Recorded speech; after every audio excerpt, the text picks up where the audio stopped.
여러분 안녕하십니까? 헬로티비 뉴스입니다. 코로나19 신규 확진자 수가 연일 최다 기록을 경신하고 있습니다. 그래서 정부가 현재의 사회적 거리두기 조치를 20일까지 2주 더 연장했죠. 네, 사적 모임은 최대 6명까지, 식당과 카페 등 다중이용시설의 영업시간은 지금처럼 오후 9시까지만 가능한 건데요. 먹는 치료제 처방은 현재 60세 이상에게 하는데 오는 7일부터는 50대까지 확대한다고 합니다. 긴 코로나19 사태로 사회는 움츠러들었지만 그래도 어김없이 봄은 오나 봐요. 네, 그렇습니다. 2월 4일은 입춘인데요.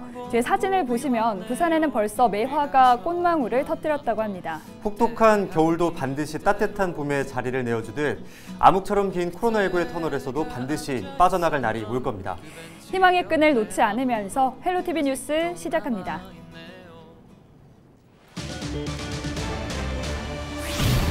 경남에 하루 코로나19 확진자가 1000명대에 진입했습니다. 설 연휴의 영향으로 보이는데 지역별로는 창원시가 가장 많았습니다.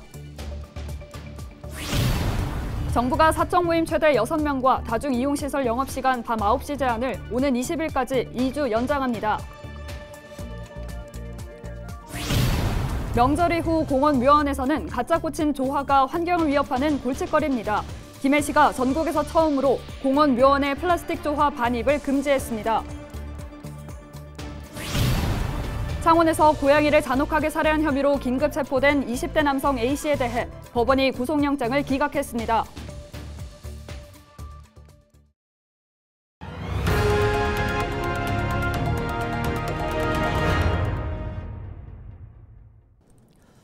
네, 경남에서 처음으로 코로나19 확진자가 1000명을 넘어섰습니다.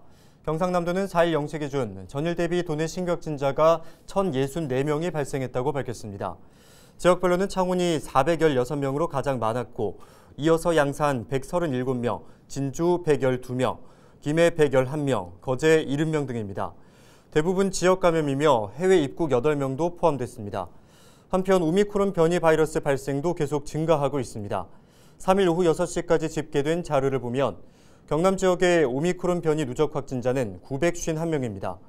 현재 경남에서 재택 치료를 받는 사람은 약 4,900명이며 위중증 환자는 4명입니다. 사적 모임 최대 6명과 식당 밤 9시 영업시간 제한이 오는 20일까지 연장됩니다. 정부는 이번 주말까지였던 현행 사회적 거리두기를 오는 20일까지 2주 연장한다고 밝혔습니다. 김부겸 국무총리는 4일 정부 서울청사에서 거리두기를 일부 완화해야 한다는 의견도 있었지만 현재 오미크론 변이 확산세가 상승하고 있어 고심 끝에 이같이 결정했다고 전했습니다. 매년 추석이나 설 명절이 끝나고 나면 전국의 공원 묘원에서 나오는 가짜꽃, 이 조화는 환경을 위협하는 골칫덩어리가 됩니다. 전국에서는 처음으로 김해시가 조화를 공원 묘원에 들고 올 수 없도록 하는 캠페인을 벌이고 있는데요. 플라스틱이 사라진 공원 묘원의 모습 기대해도 될까요? 김영민 기자가 보도합니다. 김해의 한 공원 묘원입니다. 관리자들이 설 연휴 전부터 꽂혀있던 조화를 한 곳에 모으기 시작합니다. 작업을 시작한 지 몇 시간도 안 돼 수북이 쌓입니다. 화려한 조화는 보기에는 좋지만 공원 묘원에서는 명절이 지나면 처치곤란한 폐기물이 됩니다. 일일이 하나 다 분산이 되면 일일이 우리가 손으로 다 주워야 되고 그게 참 인력으로 엄청난 손해를 많이 보고 있습니다. 김해의 공원 묘원은 모두 4곳. 이곳에서 발생하는 조화 쓰레기만 연간 14톤에 달합니다. 이런 조화는 모두 중국에서 만들어져 오고 있는데 플라스틱과 철심을 이용해 만들어져 썩지 않기 때문에 환경오염의 주범으로도 꼽히고 있습니다. 김해시가 이번 설부터 공원묘원의 조화 반입을 금지했습니다. 대신 생활을 나눠주며 캠페인을 벌였습니다. 환경오염을 막고 침체된 화훼 농가를 돕기 위해서입니다. 이 탄소 중립이 요즘에 환경에 상당한 어떤 문제가 있다 보니까 전국 최초로 관내 공원묘지 4개소와 우리 김해시와 자율 협약을 체결해서 공원묘지 4개소에 올해부터 조화를 전면 건전하자고 지금 추진하고 있는 시책입니다. 전국의 공원묘원은 약 400개. 매년 나오는 조화 쓰레기만 700톤이 넘습니다. 김해시는 환경부와 국립서울현충원에 공문을 보내 정책에 동참해 줄 것을 요청했습니다. 환경도 보호하고 화훼 농가도 돕고 2마리 토끼를 잡기 위한 김해시의 작은 움직임이 전국으로 퍼져나갈 수 있을지 주목됩니다. 헬로티비 뉴스 김영민입니다. 고령화 사회의 가장 중요한 정책 중에 하나는 바로 노인 일자리입니다. 각 지역마다 다양한 일자리로 어르신들의 활기찬 노후를 지원하고 있는데요. 일해서 행복하다며 늘 활기찬 하루를 보내고 있는 어르신들을 김수정 기자가 만나봤습니다. 아침 8시. 세탁기 필터를 청소하고 소독제로 구석구석 꼼꼼하게 닦으며 하루가 시작됩니다. 무인으로 운영되는 이곳은 어르신들이 2명씩 한 조를 이뤄 오전과 오후 번갈아 가면서 청소를 합니다. 지난해 11월 문을 열었는데 올해만 벌써 이 일을 하겠다고 기다리는 어르신들이 60명이나 있습니다. 노인 일자리 사업 중 하나인 이름부터 따뜻한 행복 세탁소 이야기입니다. 아침에 일어나서 세수도 하게 되고, 그리고 거울도 안 보다가 거울도 또 한 번, 두 번 더 보게 되고, 그리고 또 돈이 조금 들어오니까 손자들 용돈도 또 좀 줄 수가 있고, 내 또 뭐 사고 싶은 거, 먹고 싶은 거 또 먹을 수도 있고, 살 수도 있고, 너무 좋은 것 같아요. 행복합니다. 시원한 차랑 따뜻한 차 3잔 나왔습니다. 맛있게 드세요. 고소한 커피 향이 가득한 곳. 정성스러운 손맛에다 사랑까지 더해져 유독 커피가 맛있는 경상남도의 실버 카페, 카페로인입니다. 60에서 70 초반까지의 어르신들이 바리스타 교육과 현장 실습을 거쳐 일하고 있습니다. 그래서 여기 출근하는 날이 정말 기뻐요. 그리고 통장에 돈도 들어오니까 손주들 맛있는 것도 사주게 되고, 그리고 나이 60 중반에 어디 가서 이런 대우를 받으면서 즐겁게 일을 할 수 있겠습니까? 그죠? 너무 행복합니다, 진짜. 경상남도는 이렇게 다양한 노인 일자리를 올해 더 늘리기로 했습니다. 1,900억 원을 투입해 5만 3천 개의 일자리를 창출할 예정입니다. 특히 경남도는 어르신들이 일을 하면서 병원에 가는 횟수가 줄었고, 그래서 연간 1인당 약 36만 원 정도의 의료비 감소 효과까지 있다고 설명했습니다. 올해의 일자리의 목표는 어르신들이 건강하고 행복하게 지낼 수 있도록 욕구를 반영한 맞춤형 일자리를 제공하려고 하고 있고, 그리고 민간기업체 공익 기부를 활용해서 경쟁력 있는 일자리를 만들 것입니다. 우리 사회의 고령화가 빨라지면서 대안 중 하나로 꼽히는 노인 일자리. 정년을 훌쩍 넘겼지만 어르신들은 돈도 벌고 건강도 찾고 행복도 만끽하면서 제2의 인생을 시작하고 있습니다. 헬로티비 뉴스 김수정입니다.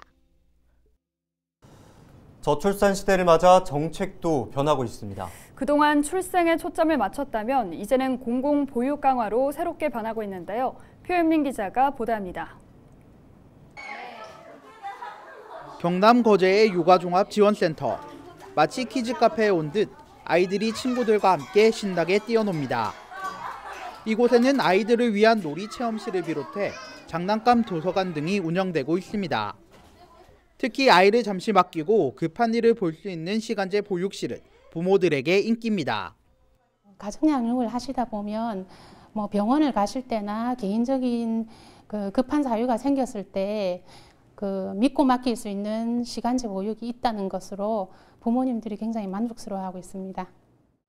거제시가 직접 운영해 거제 시민이면 누구나 저렴한 가격에 이용할 수 있는 육아시설. 아직 걸음마 단계지만 공공보육을 강화하면서 성과도 나타나고 있습니다. 2020년 기준 우리나라 합계 출산율은 0.84명이지만 거제는 전국 평균을 웃도는 1.015명을 기록했습니다.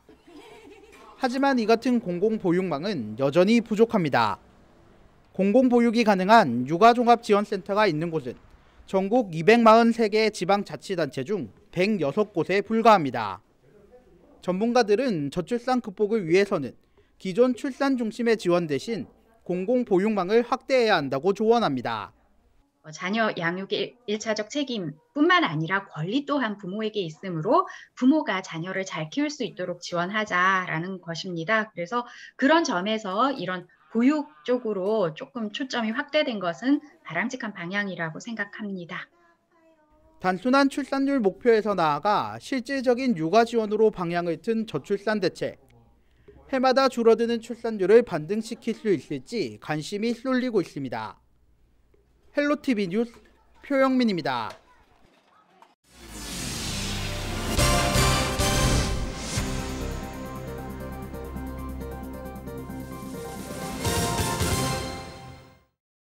창원에서 고양이를 잔혹하게 살해한 혐의로 긴급 체포된 20대 남성 A씨에 대해 법원이 구속영장을 기각했습니다. 창원지법은 지난 3일 동물보호법 위반 혐의 등으로 구속영장이 청구된 A씨에 대해 영장실질심사에서 영장을 기각했습니다. 창원지법 곽희두 부장판사는 A씨의 주거가 일정하고 도주 우려가 없으며 증거인멸 염려가 없다고 설명했습니다. A씨는 지난달 26일 창원 성산구의 한 식당에서 키우던 고양이 두부의 꼬리를 잡고 담벼락에 내리치는 등 잔혹하게 고양이를 살해한 혐의를 받고 있습니다. 한편 이재명 민주당 대선 후보는 SNS를 통해 이재명 정부는 모든 자치경찰의 동물학대 범죄 전담팀을 구성해 동물학대 행위를 엄단하겠다고 전했습니다. 창원에서 6년 동안 주택가를 돌며 금품을 훔쳐온 50대 남성이 경찰에 붙잡혔습니다. 창원 중부경찰서는 4일 야간 주거 침입절도 혐의로 A씨를 구속 송치했다고 밝혔습니다. A씨는 2016년부터 최근까지 창원의 단독주택과 아파트 등 40곳에 침입해 2억 원 상당의 현금과 귀금속을 훔친 혐의를 받고 있습니다.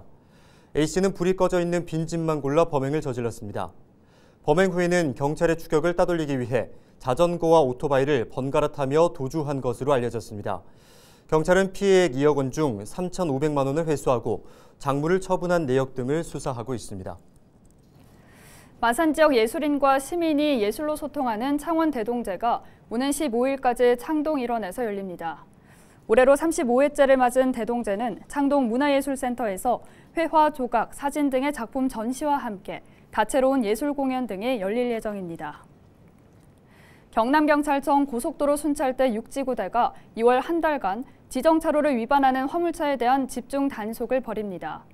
화물 차량은 도로교통법에 따라 편도 3차로 이상의 고속도로에서는 2차로가 초월차로이며 일반적으로는 3, 4차로로 주행하도록 돼 있습니다. 경찰은 화물차의 교통법규 위반은 대형 사고로 이어질 가능성이 높다며 반드시 교통법규를 준수해달라고 당부했습니다.